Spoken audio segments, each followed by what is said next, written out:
it going? And today I'm just going to show you how to create a kind of a basic night scene with the moon behind the cloud and maybe some stars at time permitting. So we're in LightWave 2020. First we're just going to come over here to get a null and go OK, and then we're just going to go to properties and go to volumetrics, and you can leave it on a sphere, but I like to use a cube.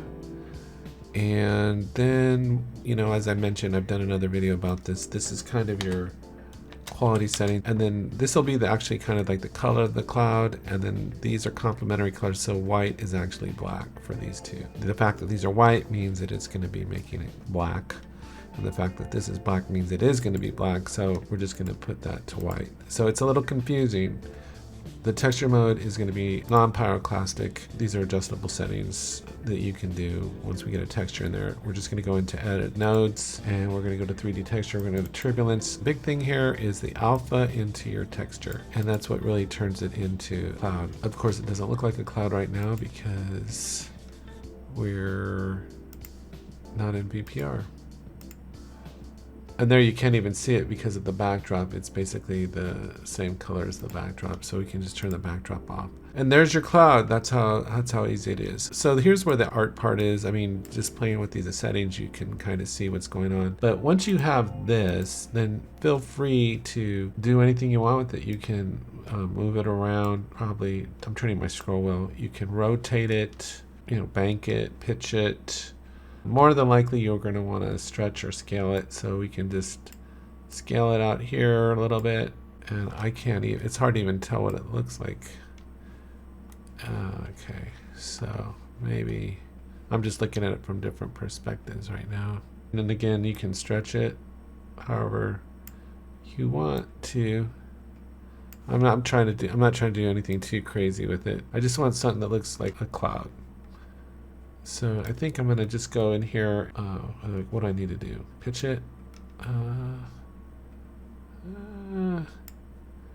Maybe that's good. So it's just depending on the angle that you're looking at it. And, you know, there's any millions of ways, 152,000 ways you can goof around with this thing. One of the things you'll probably be wanting to do, I'm trying to level it out a little bit. And again, you can stretch it too. Again, I'm turning the scroll wheel. The texture density, it might be too much. So you can pull that down to make it look a little more. Then if you want this whiter, which maybe we do, it needs to be black. So watch, when you make it black, it actually makes it a whiter.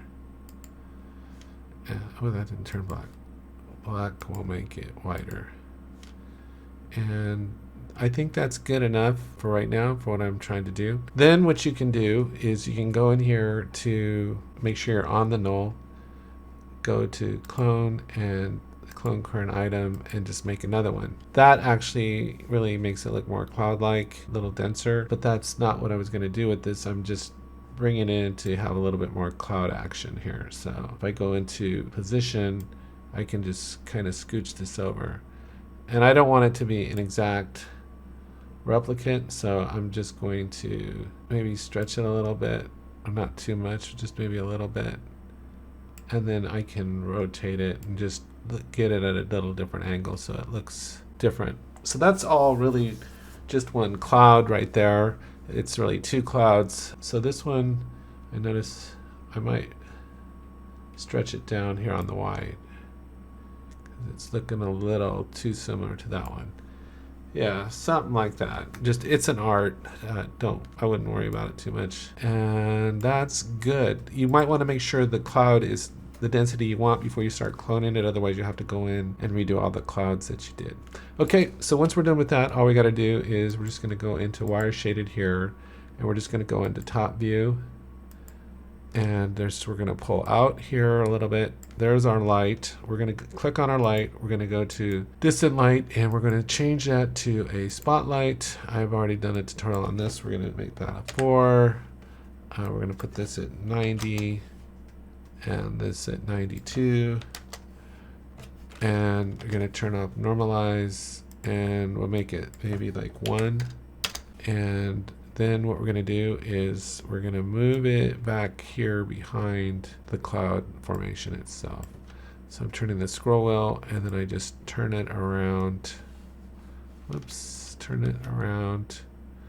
Now I can go back into perspective view here, and I can see it. Okay, so now let's just match our camera view for a second and go into VPR and see what we got. We don't see anything. That's because we got to go into render properties, and hit volumetric lighting. And there is our moon. I'm trying to make that look like the moon.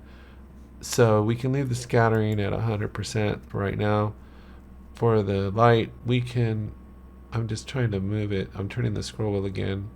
I'm on the light, and I'm just going to bring it down a little bit. I wanted it behind the clouds like that. And then this is the art part, right? So you can, if you come into the properties here, if that light's too bright for you, you could bring it down. You can bring it down a little bit more. If the size is too big, you can make it a little smaller. It's completely up to you how you want it to look. Okay, and then that's as simple as that. Under camera properties, the other thing you might want to do is, there is under one other setting here. I think it's under, is it under object?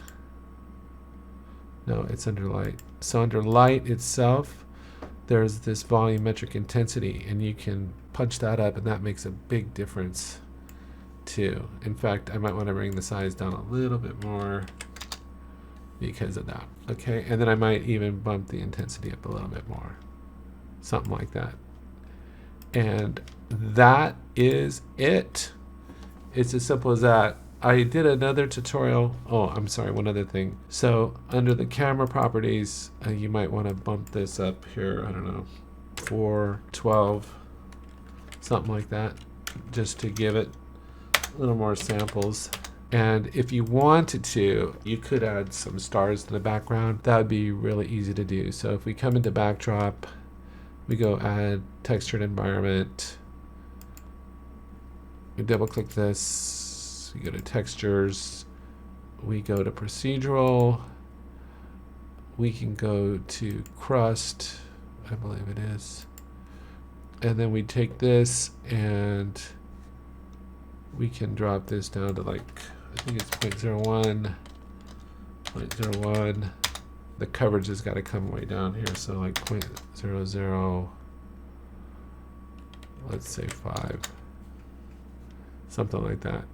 I did a tutorial on this already, and you can play around with those numbers to get you where you want to be. And so this is just kind of a real quick and easy way to kind of get going. I noticed a lot of these look like they're falling in a pattern there, so let me see if I can fix that real quick. I don't know what I need to adjust to fix that, but oh, maybe this one. Let's see. That help? Yeah, that did help. Okay, so that's what I was doing wrong. The other thing you can do on this is if you go add layer, procedural, you can add, I believe it's turbulence, yeah. So, but I usually change the color here to dark blue, okay, and then just drop this down to like 1% or something, or maybe like 2% or something like that. You can just play with it. You don't want it to all look blue, it's just enough blue to kind of break up the background a little bit. And that's how you create a basic night scene. I hope you found this helpful. I hope you're enjoying LightWave and using it and supporting LightWave Salvation on Facebook.